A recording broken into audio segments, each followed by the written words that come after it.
নমস্কার বন্ধুরা, খাই খাই অনুর রান্নাঘরে নতুন একটা পর্বে আপনাদের সবাইকে জানাচ্ছি অনেক স্বাগত। যারা করলা বা উচ্ছে একদম পছন্দ করে না তাদেরকে আপনারা এই পদ্ধতিতে বানিয়ে দেখতে পারেন, তারাও কিন্তু ভীষণ খুশি হয়ে খাবে। আর এই পদ্ধতিতে যদি করলা বা উচ্ছে রান্না করেন একটুও তেতো লাগবে না।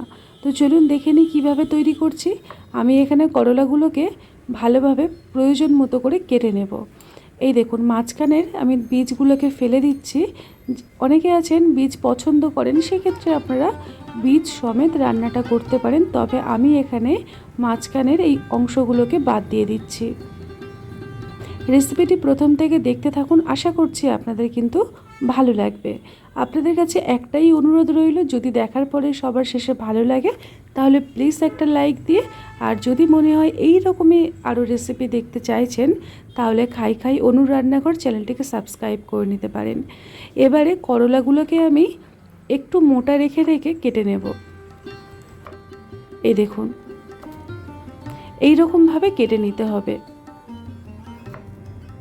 প্রত্যেকটা করলা একই রকম পদ্ধতিতে আমি কেটে নেব। আর একটু মোটা করে কেটে নিলে কি হবে, এই করলাগুলো কিন্তু ভীষণ ভালো লাগবে। আপনারা হয়তো মনে করছেন যে তেতো লাগবে, কিন্তু একদমই নয়। আপনারা পুরো রেসিপিটি দেখতে থাকুন, আশা করছি বুঝতে পারবেন। একই রকম পদ্ধতিতে সমস্ত করলাগুলোকে আমি কেটে আর ধুয়ে দেখুন রেডি করেছি। আর এই রকম একটু মোটা করে রেডি করে নিতে হবে। তারপরে এই রেসিপিতে আমি কিছুটা পেঁয়াজ ব্যবহার করব।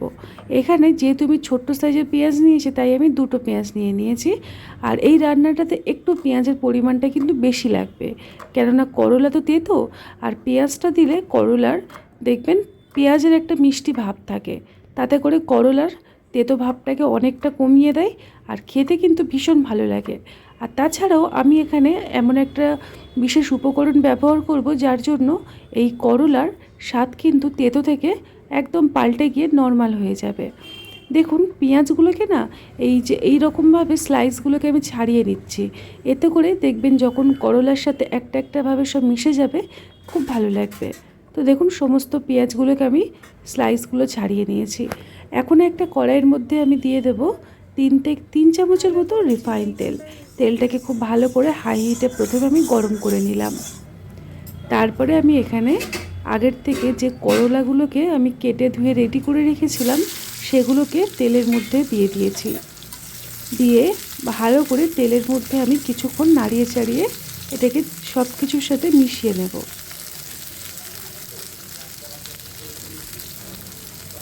আমি কড়াইয়ের চারিদিকটাই দেখুন ছড়িয়ে দিয়েছি। এবারে আমি দিয়ে দেবো স্বাদ মতো লবণ। লবণটাকে দিয়ে করলাগুলোকে ভালো করে সব কিছুর সাথে এইভাবে মিশিয়ে নিতে হবে।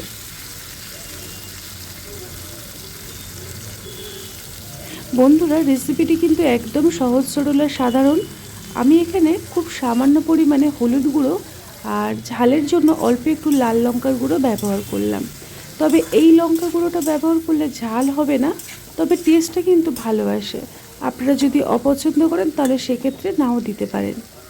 এবারে সব কিছুকে ভালো করে আমি নাড়িয়ে চাড়িয়ে ঢাকনা দিয়ে রাখবো বেশ কিছুক্ষণ, এই সবজিটাকে মোটামুটি একটু নরম করে নেওয়ার জন্য। মোটামুটি আমি এখানে 3 থেকে 4 মিনিট কম আঁচে ঢাকনা দিয়ে রেখেছিলাম। এতে করে করলার কালারটা পুরোপুরি চেঞ্জ হয়ে গেছে, আর আগের তুলনায় অনেকটাই কিন্তু নরম হয়ে যাবে। এই দেখুন, আগের তুলনায় অনেকটা নরম হয়েছে। ঠিক এই পর্যায়ে অ্যাড করে দিতে হবে আমাদের আগের থেকে যে পেঁয়াজটা রেডি করে রেখেছিলাম, ওটাকেও কিন্তু ঠিক এই সময়টা দিয়ে দিতে হবে। করলা মোটামুটি 50% যখন সিদ্ধ হয়ে যাবে ঠিক সেই পর্যায়ে পেঁয়াজটা দিয়ে দিলাম। এতে করে পেঁয়াজটাও করলার সাথে খুব ভালো করে কিন্তু ভাজা ভাজা হবে। আর পেঁয়াজগুলো একটু কাঁচা কাঁচা ভাব থাকে, যার জন্য দেখবেন যখন আপনারা এই রেসিপিটি ট্রাই করবেন তখন কিন্তু ভীষণ ভালো লাগবে। আমি এখানে 2টো কাঁচা লঙ্কা মাঝখান থেকে ফালি করে দিয়েছি, যাতে করে একটু এই রান্নার মধ্যে একটু ঝাল ভাবটা আসে।